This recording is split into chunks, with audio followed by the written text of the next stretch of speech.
Hello friends, welcome back to Diplomatic Manthan. मेरा नाम अमन सिंह है। दोस्तों, हम लोग ने अभी तक ह्यूमिडिटी को कंप्लीट कर लिया था। Now will be moving further and will be looking for evaporation और कंडेंसेशन क्या होता है, राइट। एक इसका पार्ट है, तो मैं इसको हेडिंग में लिख देता हूँ, EVAPORATI एंड कंडेंसेशन। अब देखो, इवेपोरेशन और कंडेंसेशन में स्टार्ट तो कर रहा हूँ, बट डेफिनेटली मैं इस तरीके से इसको कंप्लीट करना चाहूंगा ताकि आपको शॉर्ट लेक्चर में ये पर्टिकुलर थिंग्स कंप्लीट हो जाए। नहीं भी होती हैं तो definitely I will be giving you tomorrow, I will be giving you a new lecture tomorrow, तो उसके लिए परेशान मत होइएगा, right. So let's start with evaporation. What is evaporation? We'll be going in depth, जैसे latent heat vaporization। फिर उसके बाद कुछ फैक्टर्स हैं जो हमारे evaporation को इन्फ्लुएंस करते होते हैं ना, उनको हम लोग पढ़ेंगे। उसके बाद we'll be reading about evaporation variability। ये सब चीजें क्या होती हैं। अब ये सब चीजें जो है थोड़ी सी टेक्निकल है। इवेपोरेशन अगर मैं नॉर्मली बात करूं तो इट इज जस्ट कि आपका पानी है वो भाप में कन्वर्ट हो रहा है, राइट। लिक्विड से वो किस में जा रहा है, आपके गैसेस फॉर्म में जा रहा है। एक तरीके से मैं बहुत लेमैन लैंग्वेज में आपको बात करूं तो भाप बनना, एक तरीके से। भाई देखो, कभी भी पानी को बॉईल करो तो उड़ता है ना पानी, वही तो हो रहा है, वही तो इवेपोरेशन है। अब इसके बाद will be starting with condensation. Condensation में हमें सब्लिमेशन हो गया, कुछ कंडेंसेशन की कंडीशंस होती हैं। फिर उसके बाद कंडेंसेशन न्यूक्लियाई क्या होता है। इसके बाद कंडेंसेशन के कुछ फैक्टर्स हैं जो इन्फ्लुएंस करते हैं। ये सब चीजें हम लोग को पढ़ना नीडेड है, और कंडेंसेशन को तो बहुत अच्छे से करना है। इस वजह से I will be taking some time in this, क्योंकि कंडेंसेशन में इनके कुछ फॉर्म्स भी हैं। इनके फॉर्म्स को भी हम लोग को देखना है। जैसे ड्यू पॉइंट अगर ज्यादा होता है फ्रीजिंग पॉइंट से तो क्या होता है, राइट। तो इस तरीके से जब हम चीजें पढ़ेंगे तब हम लोग इसमें आगे देख पाएंगे, right. So will let start with today's lecture. But उससे पहले अगर आपने अभी तक हमारा चैनल सब्सक्राइब नहीं किया है तो जल्दी से उसको सब्सक्राइब कर लीजिए, सो दैट हमारे चैनल के नोटिफिकेशंस आपको टाइम टू टाइम मिलते रहें। Let start with evaporation. अब इवेपोरेशन जो होता है, बेसिकली मैं यहाँ पे पहले हेडिंग डाल देता हूँ आपके लिए, इवेपोरेशन। इवेपोरेशन ये बेसिकली होता क्या है, मैंने अभी अभी आपको बताया। It is what it is basically, it is a process by which water is transformed from liquid to gaseous. भाई यही तो बताया मैंने अभी, लिक्विड से गैस में कन्वर्ट होना। तो प्रोसेस बाय विच आपका जो लिक्विड होता है, by which water is transformed from liquid to gaseous state, right. ये चीज होती है। फिर आता है हमारा क्या, अब इसमें हमें जो पढ़ना है वो इंपॉर्टेंट चीजें जो है वो है, पहला हमारा latent heat vaporisation, latent heat of vaporisation, latent heat of vaporisation,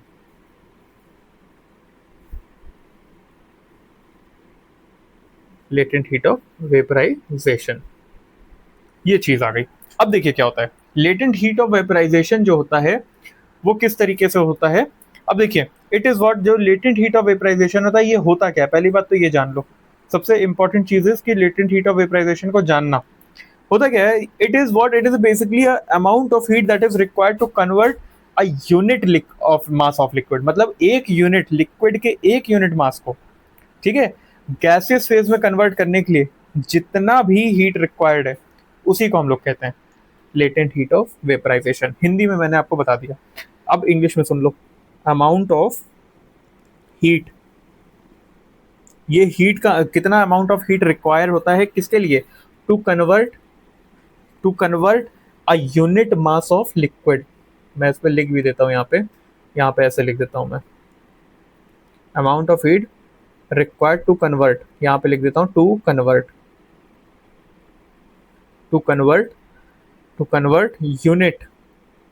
unit mass of liquid, unit mass of liquid substance into gaseous form में इसको, ठीक है। और इसमें एक कंडीशन होती है constant temperature condition, constant temperature condition पे, राइट। ये चीज हो गई हमारी लेटेंट हीट ऑफ वेपराइजेशन के बारे में, ये भी हम लोग ने पढ़ लिया। फिर हमारे पास आते हैं कुछ फैक्टर्स जो इन्फ्लुएंस करते हैं इसको इवेपोरेशन को। तो यहाँ पे मैं लिख देता हूँ फैक्टर्स इन्फ्लुएंसिंग, इन्फ्लुएंसिंग आपका क्या, factors influencing your evaporation, evaporation. These are factors that are influencing evaporation. Let's look on this. पहला जो फैक्टर आता है वो क्या आता है, इसको मैं येलो से ही करता हूं। पहला जो फैक्टर आता है हमारे पास वो क्या आता है, first factor is high temperature, high temperature. अब देखिए हाई टेम्परेचर में क्या होता है ना, समझो इसको। हाई टेम्परेचर में क्या होता है, बेसिकली हमारा जो हाई टेम्परेचर होता है it lead to increased water absorption, right. इसकी वजह से क्या होता है कि भाई ये जो होता है, अगर हाई टेम्परेचर होगा तो क्या होगा, हमारा जो वाटर एब्जॉर्प्शन होगा वो इंक्रीज हो जाएगा और रिटेंशन कैपेसिटी जो होगी वो क्या हो जाएगी, रिटेंशन कैपेसिटी। देखो it lead to high temperatures lead to increased water absorption and retention capacity. It lead to increased water absorption, right, absorption और plus increased what, and also increased retention capacity। ये दोनों चीजें increase हो गई, right, in a given volume of air definitely. चलो ये चीज हम लोग ने देख ली। दूसरा क्या है, दूसरा क्या आता है भाई, दूसरे में क्या मिलता है मेरे को, दूसरा ये आपका स्पिन वाला नहीं है, ये दूसरा है आपका, दूसरा आपका आता है जो एयर होती है। समझो इसको इस तरीके से, मैं दूसरे पेन से लिख देता हूं। देखो जो एयर आपके जिसमें मॉइस्चर कंटेंट कम होता है उसके पास एक एबिलिटी होती है, किस चीज की एबिलिटी होती है उसकी, एब्जॉर्ब करने की और रिटेन करने की, है ना, होगी डेफिनेटली। तो जो एयर जो होती है जो लोअर मॉइस्चर कंटेंट का अपने पास रखती है उसमें क्या होती है, एबिलिटी आपके क्या करने की, एब्जॉर्ब और रिटेन करने की, ठीक है। तो इस वजह से क्या होता है ना, जब मूवमेंट ऑफ एयर जो होती है, जब मूवमेंट ऑफ एयर होने लगती है तो वो रिप्लेस कर देती है सैचुरेटेड एयर को अनसैचुरेटेड एयर से, और इस वजह से क्या करती है, प्रमोशन होता है किसका, इवेपोरेशन का। यही चीज होती है, और ये मतलब कॉन्सिक्वेंटली इसका मतलब greater air movement results in higher rate of evaporation. एक तरीके से ये समझ लो, जितना ज्यादा एयर मूव करेगी उतना ज्यादा इवेपोरेशन होगा। क्या हो रहा है, एयर जो होती है, जो लो मॉइस्चर वाली एयर होती है उसके पास एब्जॉर्ब करने की एबिलिटी होती है, राइट, वो एब्जॉर्ब और मॉइस्चर को एब्जॉर्ब कर सकती है ना, क्योंकि उसके पास कम है। और इस वजह से जब एयर मूव करती है तो सैचुरेटेड एयर जो होती है वो क्या हो जाती है, वो आपकी रिप्लेस हो जाती है अनसैचुरेटेड एयर से, और इसी की वजह से इवेपोरेशन होता है जो वो और ज्यादा होने लगता है। Air with low moisture, right, इसके पास क्या होती है, ability to retain more moisture, है ना। इससे क्या होता है, इसकी वजह से क्या होता है, इसकी वजह से सर देखने के लिए हमें ये मिलता है कि इसके मूवमेंट की वजह से ये क्या करती है पता है, मूवमेंट की वजह से ये क्या करती है, मूवमेंट की वजह से ये सैचुरेटेड एयर को अनसैचुरेटेड से रिप्लेस कर देती है, और इसकी वजह से क्या होता है, मोर evaporation,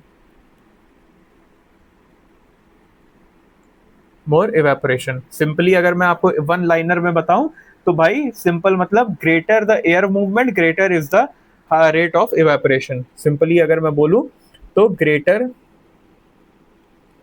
the air movement greater is the आपका evaporation, rate of evaporation, right. ये चीज समझ में आ गई, ये चीज अगर समझ में आ गई तो will be moving on our third thing जिसको हम लोग बोलेंगे, और इसको मैं यहाँ नहीं कराऊंगा, इसको मैं नीचे कराता हूँ सो दैट आपको प्रॉपर्ली समझ में भी आ, ज्यादा हौच पौच ना हो जाए। हम लोग इसको बोलेंगे अपना evaporation variability,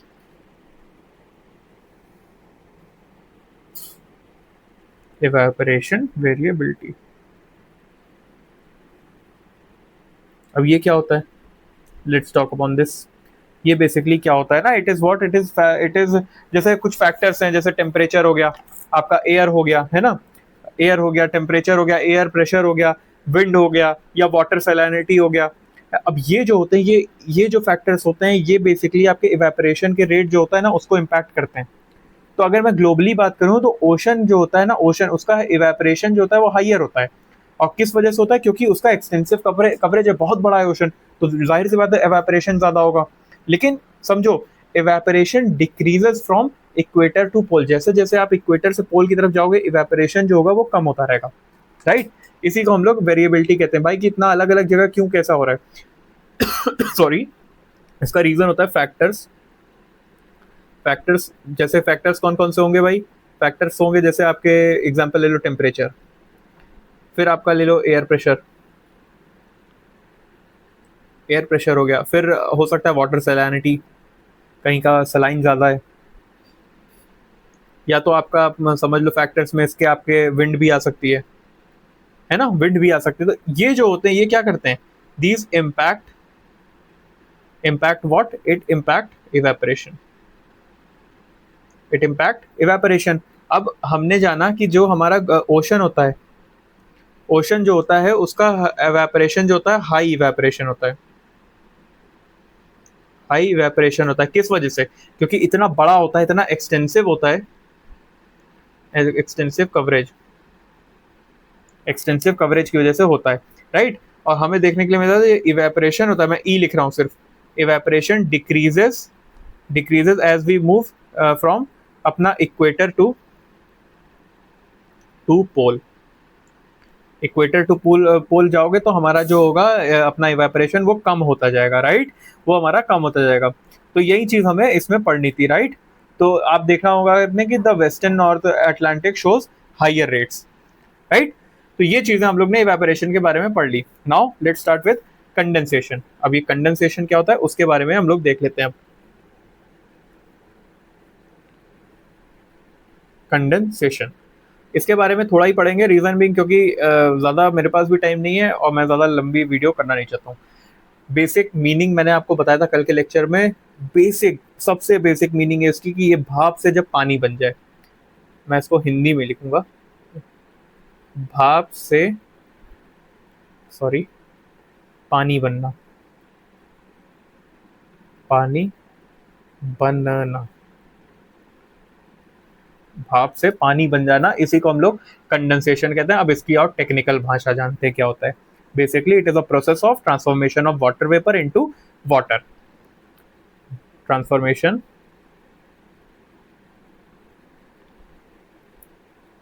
of, process of, ये प्रोसेस है वैसे, प्रोसेस ऑफ ट्रांसफॉर्मेशन ऑफ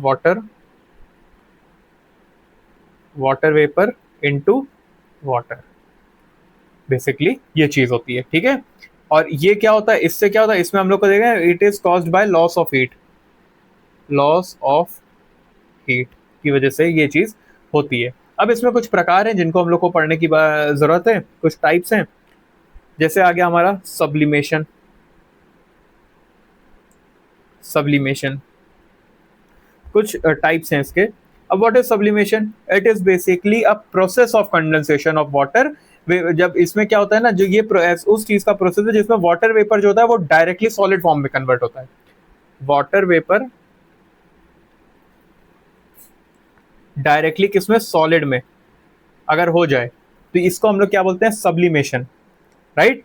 इसको हम लोग भाप से डायरेक्टली सॉलिड में कन्वर्ट कर देते हैं, मतलब जैसे वो भाप है और उसको एकदम से सॉलिड में, वो आपका लिक्विड में कन्वर्ट ही नहीं हुआ, वो डायरेक्टली सॉलिड हो गया, राइट। तो इसको हम लोग क्या कहेंगे, इसको हम लोग सब्लिमेशन कहेंगे। अब we have to see some conditions of condensation, conditions of this particular condensation. What are some conditions of condensation, इसके बारे में हमें देखना है। कुछ कंडीशंस होती हैं जैसे कि ये जो टेम्परेचर होता है, temperature of air is reduced due to, मतलब बिकॉज ऑफ, मतलब देखो क्या होता है ना कि टेम्परेचर जो होती है वो एयर की जो टेम्परेचर होती है वो रिड्यूस कर जाती है, कम हो जाती है ड्यू पॉइंट, है ना, ड्यू पॉइंट तक, it reduces to dew point with its volume remaining constant. मतलब वॉल्यूम क्या होगा, वॉल्यूम कांस्टेंट होगा, वॉल्यूम कांस्टेंट होगा, और टेम्परेचर क्या होगा, temperature it will be reduce to dew point, right. Temperature volume अपना कांस्टेंट है, और जो टेम्परेचर होना होना चाहिए वो क्या हो जाना चाहिए, वो ड्यू पॉइंट तक पहुंच जाना चाहिए। वॉल्यूम और टेम्परेचर जो है दोनों ही कम होना चाहिए, राइट। या तो वॉल्यूम एंड टेम्परेचर दोनों कम होना चाहिए, बोथ आर रिड्यूस्ड। तीसरा है moisture is added to air through evaporation, evaporation के थ्रू मॉइस्चर जो है वो ऐड होना चाहिए, ठीक है, ऐड होना चाहिए, राइट। दिस वाज आपका कंडीशन ऑफ कंडेंसेशन। फिर हमारे पास आता है एक और चीज जिसको हम लोग बोलते हैं कंडेंसेशन न्यूक्लियाई, कंडेंसेशन न्यूक्लियाई। भाई देखिए इतना ज्यादा, बहुत ज्यादा वैसा नहीं है, राइट, बहुत ज़्यादा इंपॉर्टेंट नहीं, इसीलिए मैं इसको थोड़ा सा रनिंग नोट्स में आपको पढ़ा भी रहा हूँ। बहुत ज़्यादा ये इससे क्वेश्चंस आने की उम्मीद कम रहती है, राइट। अब देखो basically it is a small particle in atmosphere that provide surface of water vapour to condense. मतलब एक तरीके से कुछ हमारे जो एटमॉस्फेयर में पार्टिकल्स होंगे, भाई कहीं ना कहीं तो कंडेंसेशन जो हो रहा होगा, जो वाटर वेपर जाएगा कहाँ पे, वो बैठ के आपका कंडेंस होगा, तो कुछ ना कुछ कुछ माध्यम चाहिए होगा ना उसको, कहीं ना कहीं। तो ये क्या होता है, ये स्मॉल पार्टिकल्स होते हैं, ये स्मॉल पार्टिकल्स होते हैं कहाँ पे, एटमॉस्फेयर में, जो क्या करते हैं, जो हमको क्या देते हैं, वाटर वेपर को क्या देते हैं, ये प्रोवाइड करते हैं surface, provide surface to water vapour, these provide surface to water vapour to condense, है ना। अब इनका एग्जांपल अगर मैं दूं आपको, तो एग्जांपल हो सकता है डस्ट, डस्ट हो सकता है इसका एग्जांपल, स्मोक हो गया, है ना, कुछ ना कुछ जैसे पॉलन हो गया आपका, सॉल्ट हो गया। तो इस तरीके के कुछ ये पर्टिकुलर थिंग्स होते हैं, राइट। अब कुछ एक ऐसे फैक्टर्स हैं, कुछ फैक्टर्स हैं जो आपके क्या करते हैं, कंडेंसेशन को इन्फ्लुएंस करते हैं, factors influencing, influencing condensation, factors influencing condensation. अब देखो ये कुछ फैक्टर्स हैं, इनके बारे में अगर मैं बात करूं तो इसमें सबसे पहले हमारे कुछ फैक्टर्स हैं, जैसे एयर मूवमेंट हो गया, एयर मूवमेंट हो गया। फिर हमारा दूसरा हमारा लोअर टेम्परेचर, क्यों, क्योंकि ये फेवर करता है कंडेंसेशन को, लोअर टेम्परेचर हो गया। फिर ह्यूमिडिटी, ह्यूमिडिटी की बात करें तो जैसे हमें हायर ह्यूमिडिटी होगी तो बढ़िया होगा, हायर ह्यूमिडिटी, हायर ह्यूमिडिटी। या एल्टीट्यूड ले लो, प्रेशर चेंज हो गया, एल्टीट्यूड, प्रेशर चेंज। तो ये सब कुछ फैक्टर्स हैं जो इनको इन्फ्लुएंस करते हैं, राइट। ये कुछ फैक्टर्स हैं जो इसको पर्टिकुलरली हमारे कंडेंसेशन को इन्फ्लुएंस करते हैं। तो कंडेंसेशन में हम लोग ने क्या क्या देखा अभी, कंडेंसेशन में वी हैव सीन कि हमारे पास भाई कंडेंसेशन वो क्या होता है, भाप से डायरेक्टली पानी बन जाना। और देखो ये कुछ इंपॉर्टेंट पॉइंट्स इसलिए मैंने आपको बताए हैं, these are some important point जिसको बताना बहुत इंपॉर्टेंट भी था। और रीजन उसका ये है, इसका रीजन ही सिर्फ ये है बिकॉज अभी जो हम लोग आगे पढ़ेंगे, जैसे ड्यू पॉइंट आ गया, कुछ कुछ ऐसे वर्ड्स आएंगे, ड्यू पॉइंट, ड्यू क्या होती है, फिर उसके बाद फॉग, फॉग बनेगा, राइट। फिर उसके बाद कुछ ना कुछ जैसे आइडियल कंडीशंस होती हैं फॉग की, या टाइप्स होते हैं फॉग के, जैसे कूलिंग फॉग हो गया, इवेपोरेशन फॉग हो गया, मिस्ट हो गया, हेज हो गया, स्मॉग हो गया, क्लासिकल स्मॉग हो गया, फोटोकेमिकल स्मॉग हो गया, पॉल्यूटेंट हो गया। ये सब चीजें ही तो मेन है यूपीएससी की, यही चाहता है वो आपसे कि आपको ये सारी जो बारीकियां हैं वो पता रहे। ये सब जो भाप से पानी बनना, पानी से भाप बनना, ये सबको पता है यार, ह्यूमिडिटी के बारे में सबको पता है, इवेपोरेशन के बारे में सबको पता है, बट क्या तुम्हें एकदम प्रॉपरली फोटोकेमिकल स्मॉग क्या होता है ये पता है, उसमें फोटोकेमिकल स्मॉग में क्या क्या चीजें मतलब रहती हैं, कौन कौन से कंपाउंड्स रहते हैं, ऑर्गेनिक कंपाउंड्स कौन कौन से रहते हैं ये तुम्हें पता है, पॉल्यूटेंट में कौन कौन से पॉल्यूटेंट रहते हैं ये तुम्हें पता है, वॉग क्या होता है, फॉग तो चलो ठीक है, वॉग क्या होता है, वीओजी, है ना। ये सारी चीजें, इसमें कौन सी गैसेस होती हैं, ये सब जो है ये यूपीएससी की बारीकियां हैं, समझ रहे हो। तो हमें इनके तरफ जाना है, इसलिए मैं थोड़ा सा ये बेस जो है उसको मैं रनिंग नोट्स की तरह मैं पढ़ा रहा हूँ, राइट। सो डेफिनेटली आपको ये पूरी तरीके से अब समझ में आया होगा, right. Hope this is very much clear to you. If this is clear, so we'll be stopping our lecture here, and in next lecture we'll be covering our forms of condensation. कुछ types हैं उसके forms हैं, उनको हम लोग particularly देखेंगे और उसके बारे में आगे discussion करेंगे, right? इसके बाद clouds के बाद we'll be ending this chapter also, right?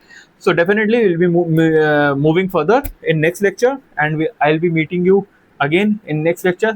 तब तक के लिए stay healthy. जय हिंद.